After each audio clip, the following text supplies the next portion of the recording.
Bismillah Ustaz, Adi kami ingin tabayun tentang ceramah tausiah Ustaz di YouTube bahwa musik itu halal atau dibolehkan. Jazakallah khair. Antum kapan melihat tayangan saya?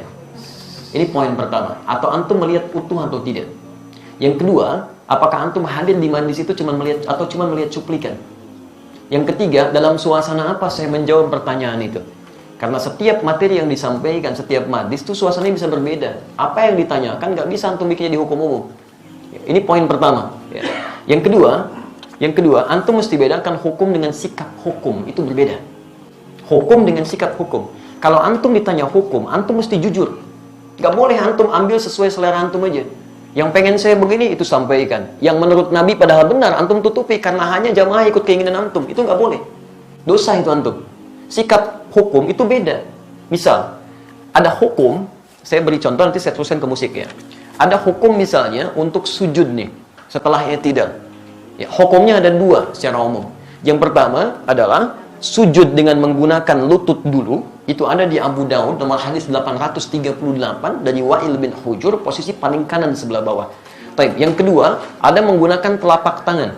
Di telapak tangan dulu, baru lutut. Ya, itu ada di Abu Daud kitab yang sama, nomor hadis 840 dari Abu Hurairah, posisi paling kiri sebelah atas sampai 841. Cuman beda dua nomor. Ini yang disebut hukum. Jadi kalau Anda tanya bagaimana hukumnya, ini dua alternatif yang diajarkan oleh Nabi. Singkatnya ada kemudahan.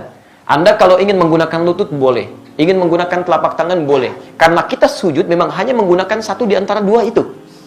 Itu artinya kemudahan. Rumus fikihnya disebut al-jam'u wat taufiq. Jadi kalau ada persoalan, hadisnya banyak, antum jangan pilih satu hadis dan antum ikuti, tidak. Kumpulkan semua hadisnya, at-taufiq kemana arah hukumnya. Di situ antum simpulkan. Sampai Ibnul Qayyim al-Jauziyah menulis kitab sifat salat Nabi, beliau menyimpulkan saya pilih yang pakai lutut. Syekh Muhammad Nasiruddin Al-Albani menulis kitab sifat salat Nabi, memilih menggunakan telapak tangan. Jadi kalau antum ngajinya menggunakan kitab sifat salat Nabi Syekh Al-Albani, pasti pakai telapak tangan itu. Lihatnya. Kalau antum baca kitab Syekh Ibnul Qayyim al-Jauziyah, Masya Allah akan menggunakan lututnya. Nah, dua-duanya dipraktekkan. Nah, jadi kalau antum menggunakan lutut benar, menggunakan telapak tangan benar, yang salah itu ya menggunakan selain keduanya. Bisa pakai kepala duluan gitu kan? Itu kan keliru. Ya. Dan diantara yang pakai kepala duluan belum apa-apa sudah rame gitu kan?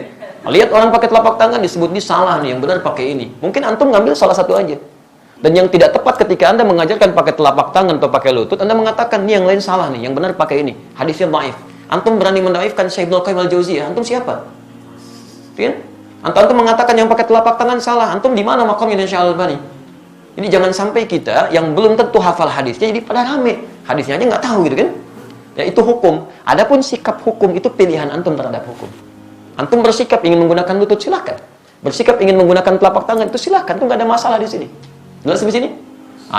Nah sekarang dari pemahaman ini, mari kita tarik kepada pertanyaan tadi. Musik apa sih hukumnya? Apa dulu musik tuh? Antum harus kenali dulu. Apa dulu musik? Jangan-jangan ribut masalah musik. Antum sendiri nggak kenal musik. Antum menghukumi musik. Handphone antum sendiri banyak musiknya. Ringtone, tone itu kan musik. Begitu bunyi, musik itu haram. Bunyi, ting-ting, gitu kan? Masya Allah. Haram semua tuh di HP antum tuh. Antum harus kenali dulu apa itu, gitu kan? Musik itu segala suara yang menghasilkan irama.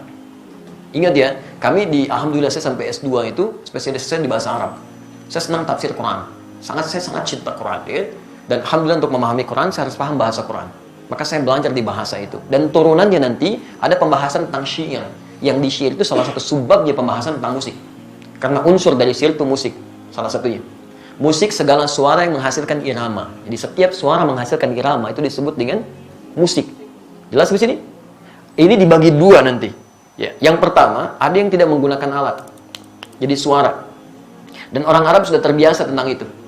Maka ketika mereka membuat syair, di antara unsur syair itu salah satunya musik.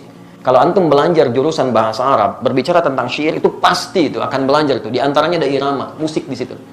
Kalau diturunkan ada 16 rumus, disebut dengan bahar di ilmu arud. Ada bahar tawil, ada madid, ada rajaz, ada macam-macam. Dari sejak zaman jahiliyah sudah ada. Jadi begitu mereka bikin syair, tidak ada irama musiknya, itu disebut aib musiknya. Aib syairnya, celah. Bukan syair yang fasih. Ya, tawilun lahu dunal bukhuri fadailu fa'ulun mafa'ilun fa'ulun mafa'ilu kifanat ki min dzikra habibin wa manzili bisaqtul liwa bainad dakhuli fahawmali. Selalu ada iramanya, membedakan satu dengan yang lainnya.